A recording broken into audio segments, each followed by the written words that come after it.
My name is Meg Gredeski, and I am a provisional psychologist working with Northern Focus Counseling at the moment. And I'm very excited to be here to talk about a few different cool topics in the coming weeks. But today, it's about talking tough or talking tough topics, which I think is poignant given we are in the middle of all the things that we're in the middle of. So my goal for today is to highlight that this is both a skill and also a practice. So we don't get good at hard conversations without actually participating in them.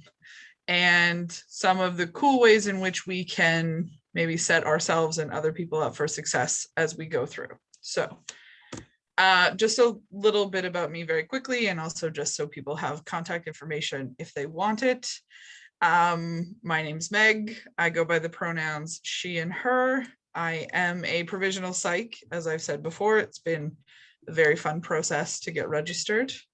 And I've been with Northern Focus Counseling since 2016. So I feel like I have a fair amount of clinical knowledge and also some Northern context knowledge that I hope will be of use to folks. So I want to just start off by saying there's lots of opportunity to ask questions. I am a human who welcomes questions, and my brain is one that does well with discussion. So please don't hesitate. I want to highlight that we can't do bad at any of these things. So I think often we feel pressure to go into difficult conversations and to be sort of stellar, shining examples of them. And that's not always the case. But the fact that we are having difficult chats means that we are actually participating in them. And that is most of the work. Self-selecting to be here today is probably a reflection of the fact that you have difficult conversations, or you are somebody who knows that they have important conversations that could be difficult for other people. So the fact that you chose to be here on a Tuesday afternoon means you have an interest and you probably have skill to offer. And I want to reassure you that we've had difficult discussions before. I think sometimes people might, underestimate what could be difficult discussions, especially if we're people who practice those or if we have skills in those. But I want to highlight that we've all had difficult chats, and therefore we're going to be awesome at this practice, and we're going to hopefully learn from each other in this exchange. So why do we have to have difficult conversations? Well, the easiest answer is because we're humans and we kind of have to do it. As social creatures, as people who live in groups and have interactions with other humans, difficult discussions are kind of part of the game.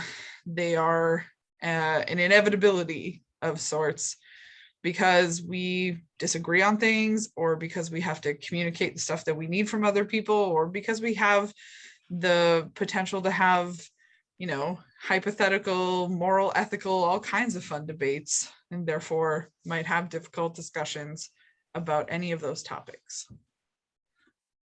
But in reality, why do we have difficult chats?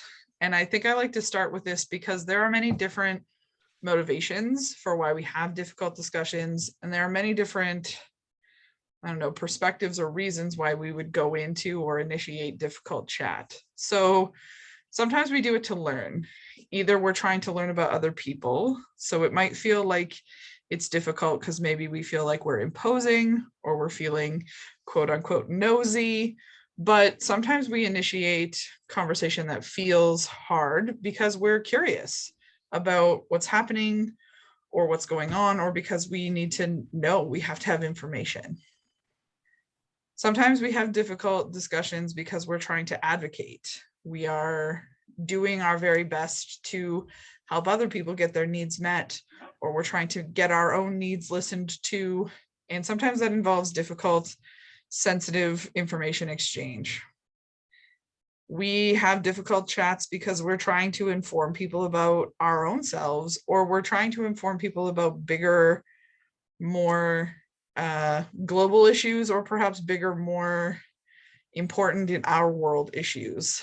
And so sometimes we initiate difficult discussions or conversations because we need people to know things. We do them to protect because perhaps we need to inform people about our limits, or perhaps we need to set a boundary with another person. And sometimes that can feel very difficult. We initiate difficult discussions because we care. Perhaps we're noticing stuff that's going on for someone else and we want to help them improve, or we want to help them make change for themselves that is maybe not necessarily always easy, but important. We do them because we're worried. We might notice things that are going on for people that we are very invested in, and we might have to initiate difficult discussions because we're worried about their ability to take care of themselves or to navigate situations that are hard. So sometimes we initiate difficult discussions because we're coming from a place of concern. And ultimately, difficult or tough conversations are the basis of forming, expanding, and deepening connections. So we have difficult chats, we talk tough because we actually want to be connected to that other person or other people in those situations.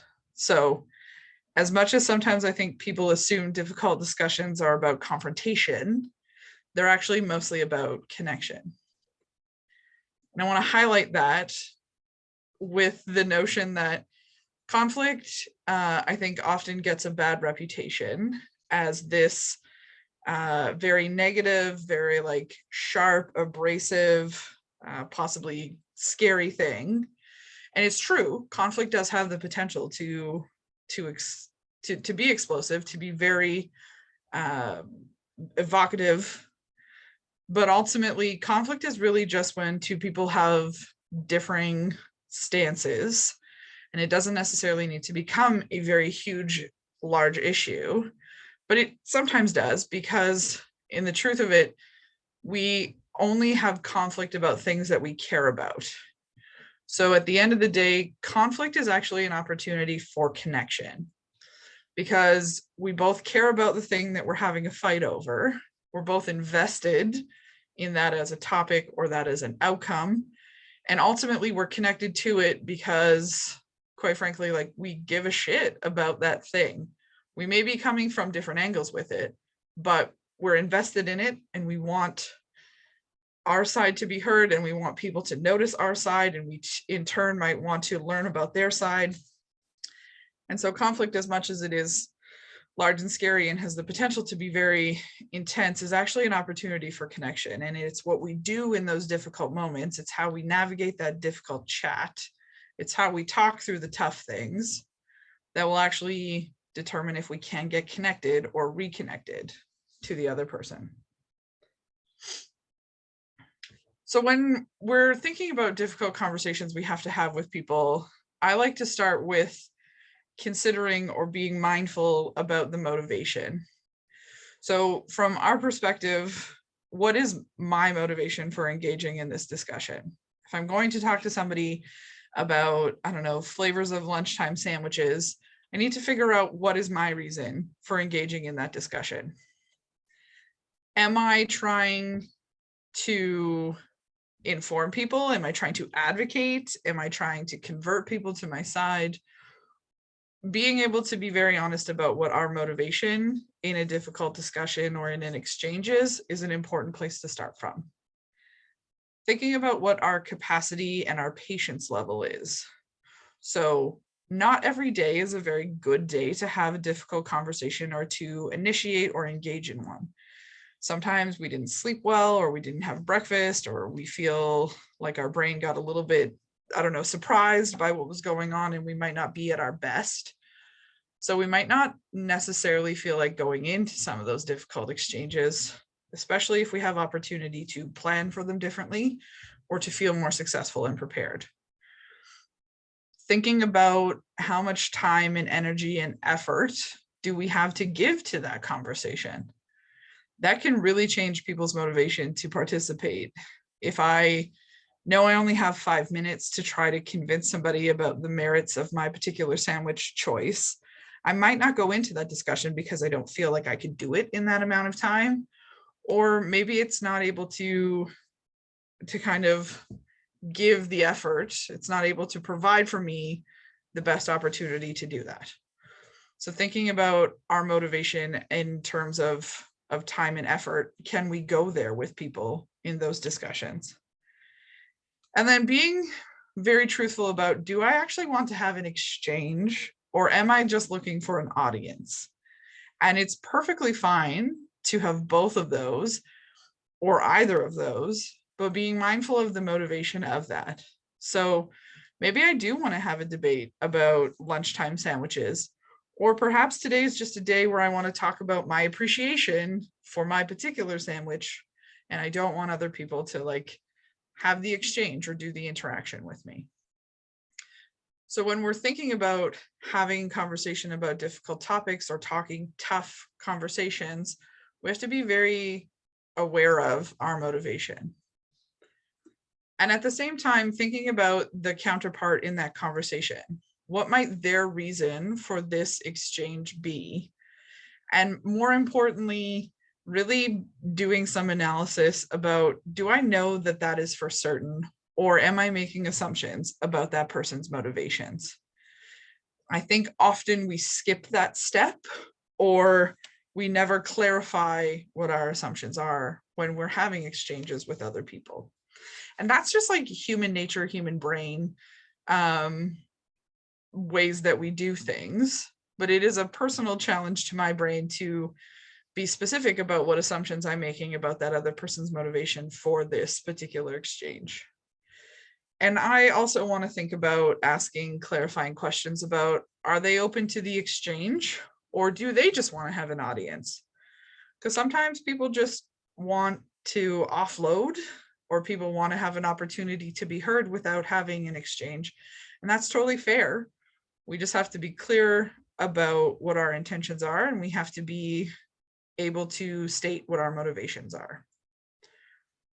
So to further that, thinking about the intention behind the motivation. So what I mean by this is the intent of a difficult discussion is actually what our motivation is. So once I've thought through, why am I here? What am I hoping for? Do I have a goal for this exchange?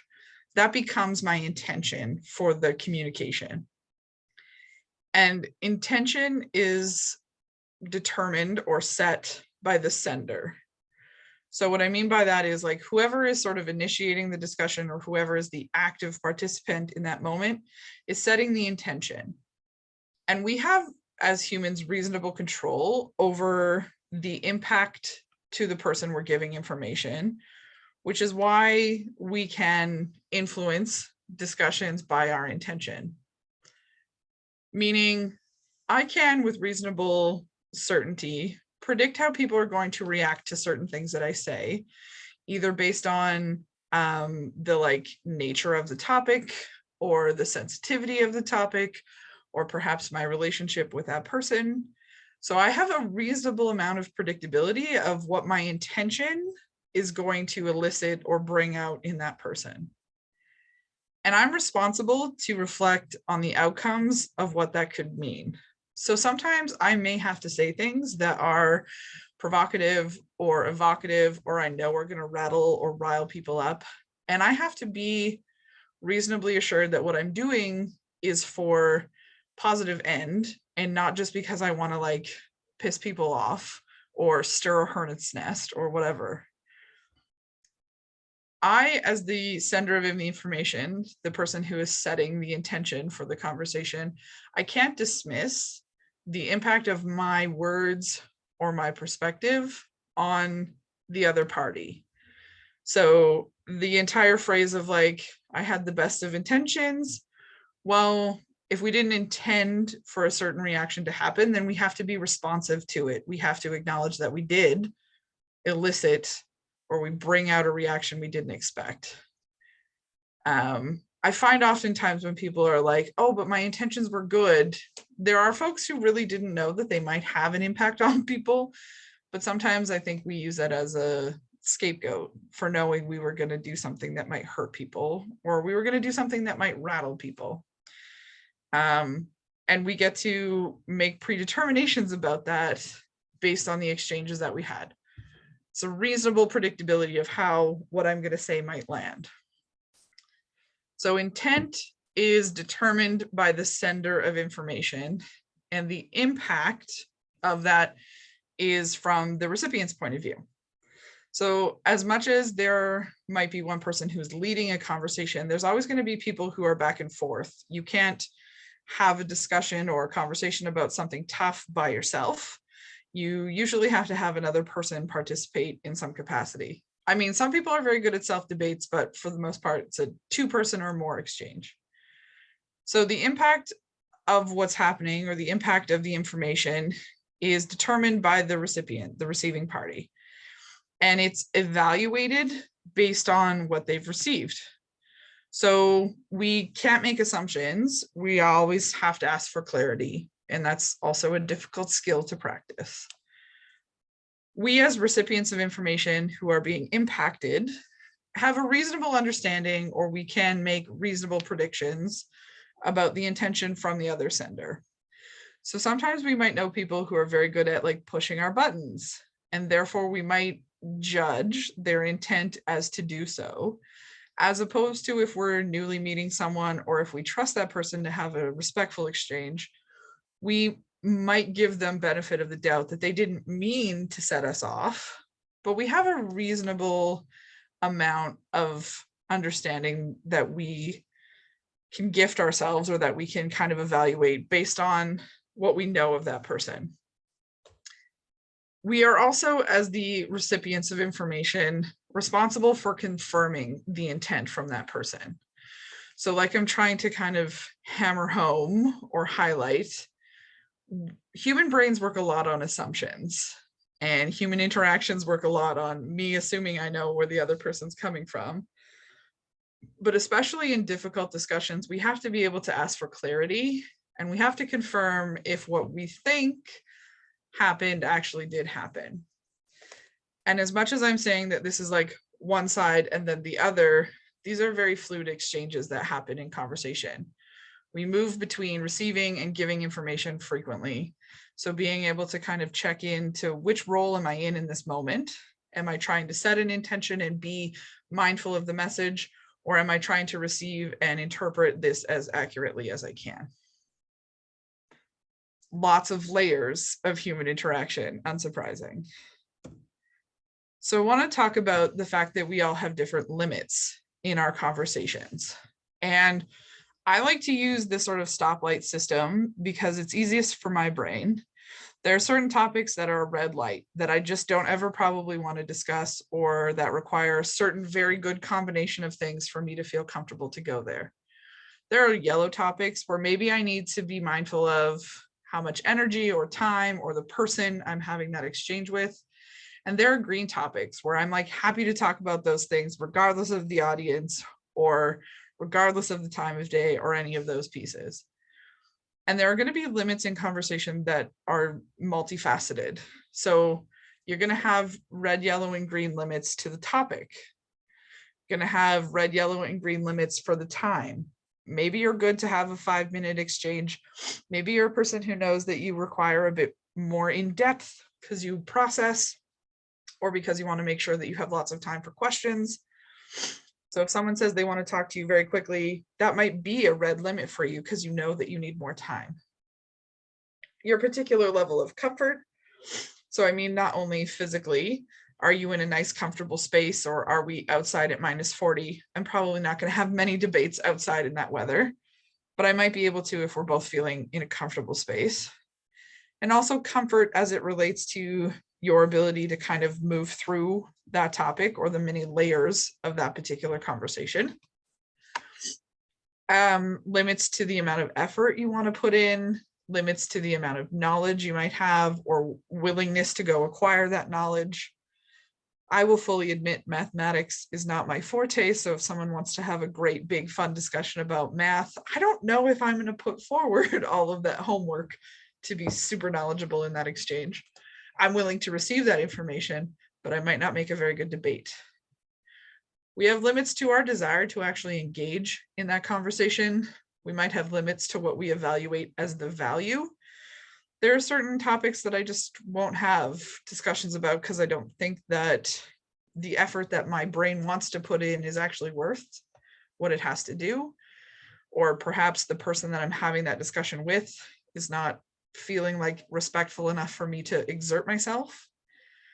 And so those are all kind of different layers that we have. And you may have many other kinds of limits. These are just a few that I brought forward.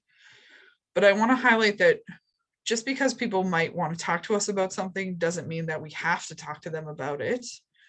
Nor does it mean that because we want to discuss it, other people have to engage with us, which is a very difficult thing to kind of move through as well. Because I think sometimes we bring forward conversations that are important to us and we hope they will be reciprocated and received by other people. Sometimes people just don't want to do that. And we have to be able to communicate and assert our limits and also figure out how we respond and integrate when other people clearly communicate theirs. So just a permission to have limits. You don't actually have to do all the things. I want to talk about how we initiate difficult conversations, because I think that that's often a step that gets skipped.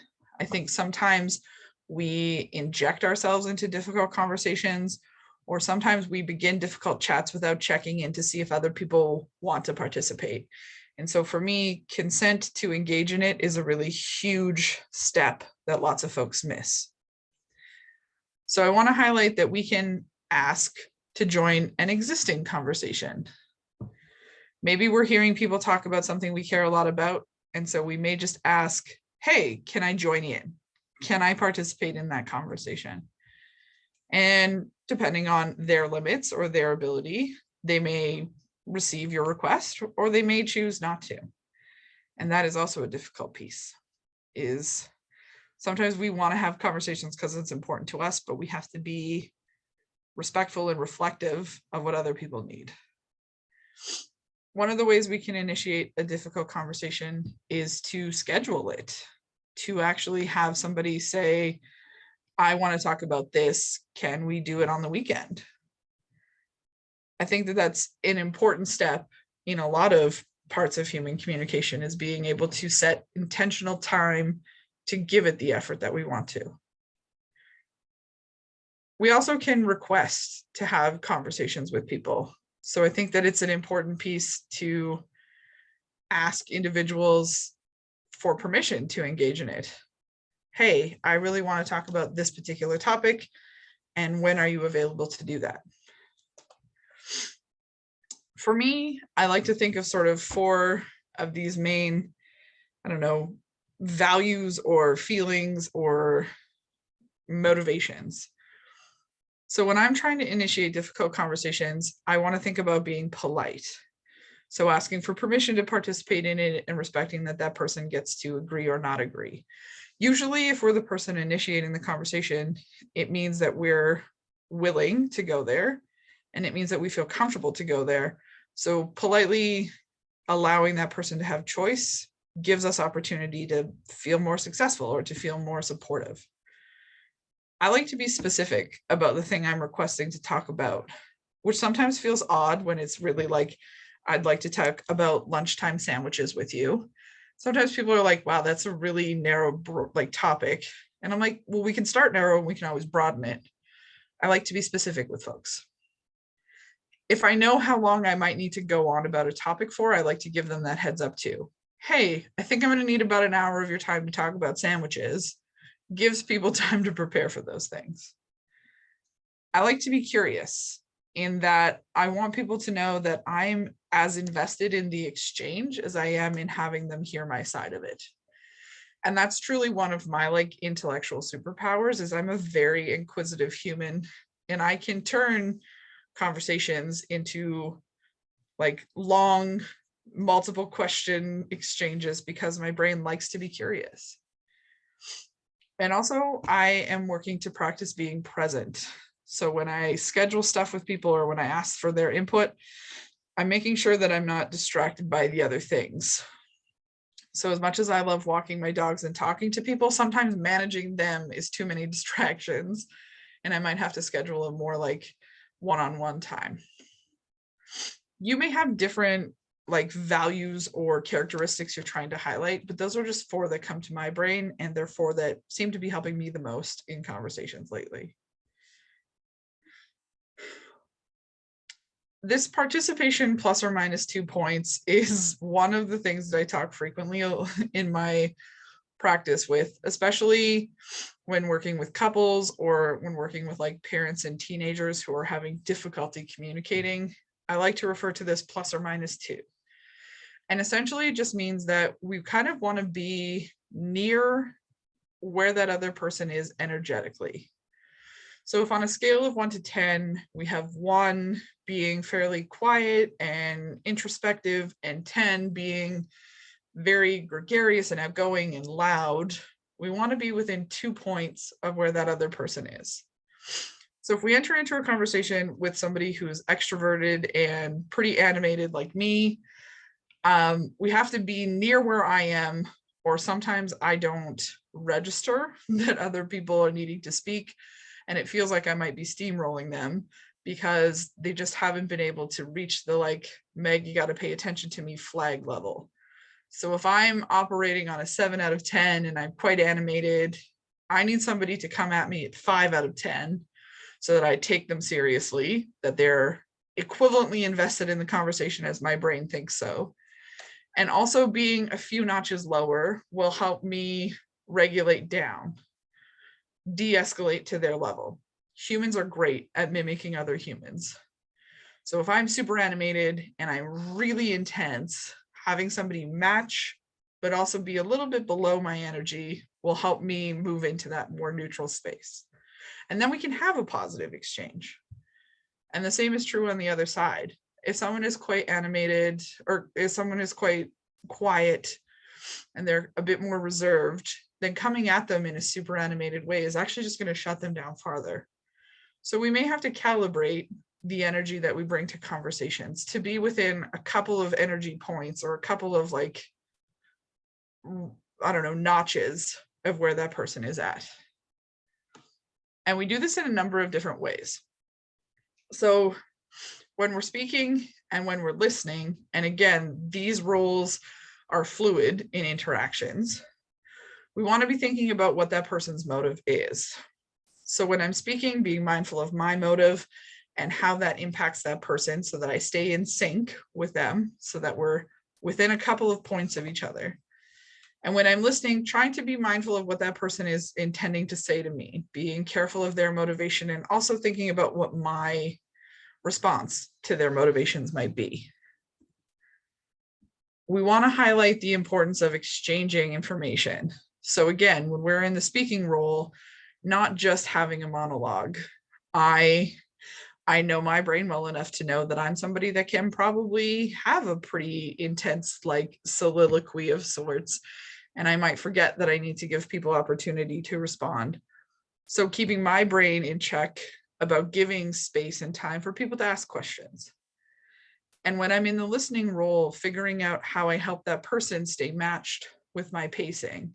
So do I ask open-ended questions where they have to pause and come up with more detailed answers? Or am I asking closed questions where they might be able to answer yes or no and move more quickly? So being able to be a good listener so that that person knows that I actually do want to participate. And when I'm speaking, being mindful of how much I allow that person to be an active listener. So talking about, as I sort of alluded, word pace, like pacing, the word choices I'm using, making sure I'm still in sync with that person, open and closed questions. And also the opportunity to kind of go on a tangent. My brain likes to kind of take a walk through the proverbial woods and then come back. Other brains might not. So I may have to give people a warning that they can help reset me, or that, you know, it might feel like I'm not getting to the point, but I usually loop back pretty effectively. Being able to just communicate how I best communicate. And when I'm listening, thinking about how I might help that person stay on track and not go off on tangents. Doing some evaluation of how comfortable we are in conflict. Some people do well having heated exchanges and having lively debates, and other people don't find them very comfortable and invigorating. So we have to be mindful of how much conflict, how much discomfort we can inject in a conversation. And then giving ourselves to permission to exit or end the conversations at any time. I think, again, human brains are awesome problem-solving machines, but they like to have kind of finishing out. They like to close information loops. And we forget that sometimes we don't have to do that. If we feel too uncomfortable, or if we feel like the conversation is no longer respectful or productive, we can end it without a resolution, which our brain might feel itchy about, but in all reality is an important part of having a respectful dialogue about a difficult topic, is you can exit when you want to.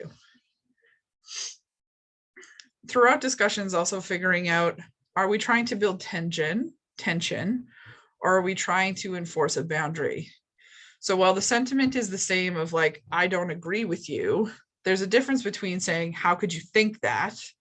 And also then stating, I don't think we're going to agree. Both of them have like a similar place that we're coming from, but one of them builds tension and might fire up a conversation. And the other one might keep a conversation more even keel because we're just enforcing that we might not get to the same place together. Lots of layers in discussions. Okay. How do we close out difficult chats? Which I think is also a skill we don't have a lot of opportunity to practice, because either difficult conversations explode and people leave feeling, I don't know, unfulfilled, or maybe they just feel always open-ended, which is a potential resolution, but we get to have more control over that than we think we do. So why do we have to close out discussions? Well, discussions for me are different than debates, which are different than arguments. And what I want to highlight is a discussion is really an exchange of information. I have a point of view, that other person has a point of view, and we have an opportunity to gift each other our brain's information. A debate to me is a more formalized exchange where I have points of view and I'm trying to convert that person to the merits of my argument, and they are doing the same. And maybe we decide we're changing our perspective at the end of that, but we also may decide that it's okay that we both just have our positions.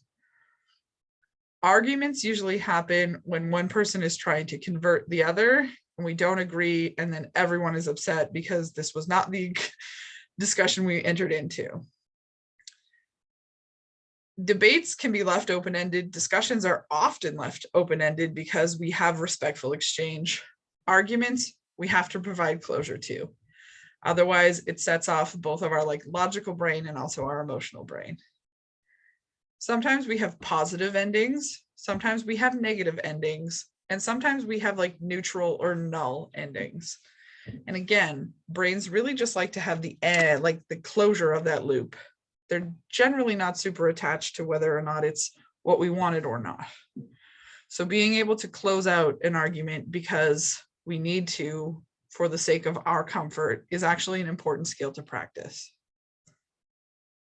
So how do we do that, and when do we do that? Well, we end arguments when they make sense.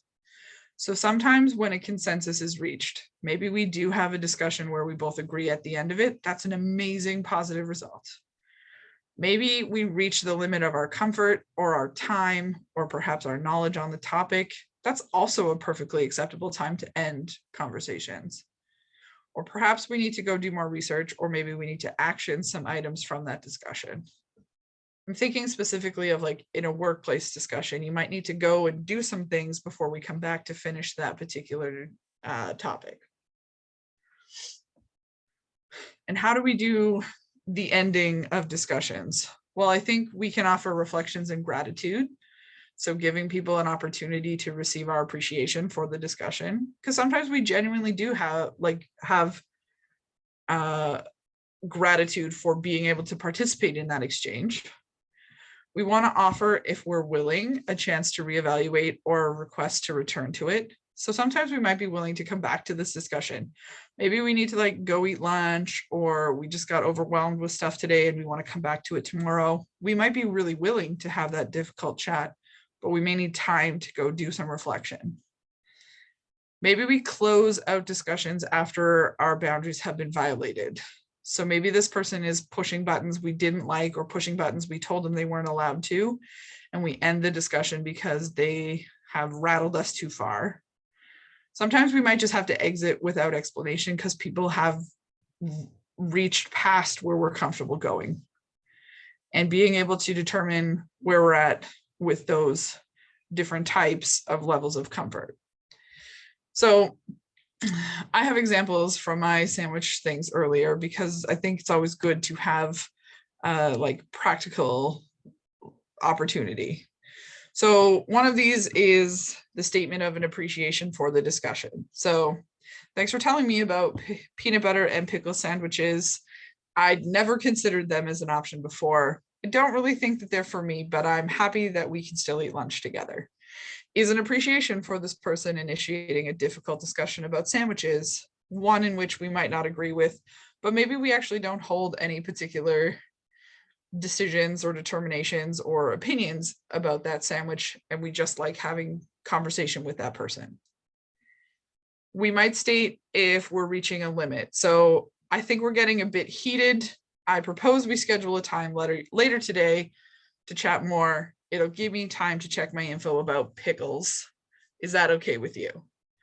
So we've reached a limit. We need some more information. We're requesting a reschedule. It's an opportunity to end a discussion. Stating a boundary violation. So we agreed we wouldn't talk about peanut butter and pickle sandwiches, and this is a breach of my comfort, so I'm gonna go. We can tell people, oh no, we've already said we weren't gonna do this, and I'm gonna follow up on that by exiting. And sometimes we might just be able to say, I'm not gonna discuss this with you. We need somebody else to help us, and then we can just exit out of those conversations. I think often in difficult discussions, people feel like they get to have access to our participation in them because they activate us, or they poke our buttons, or because they said it's important, therefore we must also reciprocate that importance. And while I want to highlight that it is often a good practice to try to find where people are from, we also get to have opportunity to say, I'm just not going to go there. I think about personally right now, I'm not really having conversations with people about COVID because my brain is saturated. My partner is very willing to still talk to people about their opinions on many parts of COVID, and I just am not going there. So we've articulated our boundaries, and when people try to goat me into them, I'm just not doing it. And that's just the thing that I'm comfortable with, and I don't have to. So even though it's an important issue, and even though there are people who I care about who want to talk to me about it, my boundary is I'm just not doing it. Not right now. Maybe later, maybe when I have less fatigue about it, we'll see. But I get to be in control of my time. So when we think about difficult discussions as both a skill and a practice, I want to highlight that there are many layers to this particular topic and discussion, and we could just like have webinars on webinars and group chats on top of group chats, and we would learn so many new things from each other. But I want to highlight, why do we have difficult conversations, or what's the purpose of them? And the truth of it is because we have to. We will forever have things where we disagree with other people. There will forever be conflict in the sense that our position might not line up with other people's positions, and therefore we have to navigate it. As social creatures, as people who live in groups and have interactions with others, we have to learn how to practice, and we have to learn how to feel comfortable or successful in those exchanges. Keeping track of the motivation. Why am I in this discussion? Again, we don't have to participate in every discussion that we are ever presented with, but we have to think about, why are we getting into this particular one? Are we doing it to inform, to advocate, to convert people to our position? Are we doing it because we're worried? Are we doing it because we're trying to teach them about us? Why are we doing the conversation? Thinking about what our limits are, that sort of red, yellow, green traffic light. What are my red topics? What am I not going to go with? Who are people that I think are categories of red that I don't actually want to engage in discussions with them about those topics? Being able to just think through where our comfort is. navigating how we start those conversations. So again, asking to participate in them, scheduling them, or requesting that people give us their best time frame so that we can both feel prepared. There is nothing worse than being sort of like sideswiped with a very difficult discussion, because brains don't like those things. And so we want to be able to not only prepare ours, but to also give that other person an opportunity to feel ready for those discussions. Want to think about, what are we doing in this moment? Am I listening because I am interested and I'm trying to take in information? Or am I listening because I'm waiting for a chance to respond?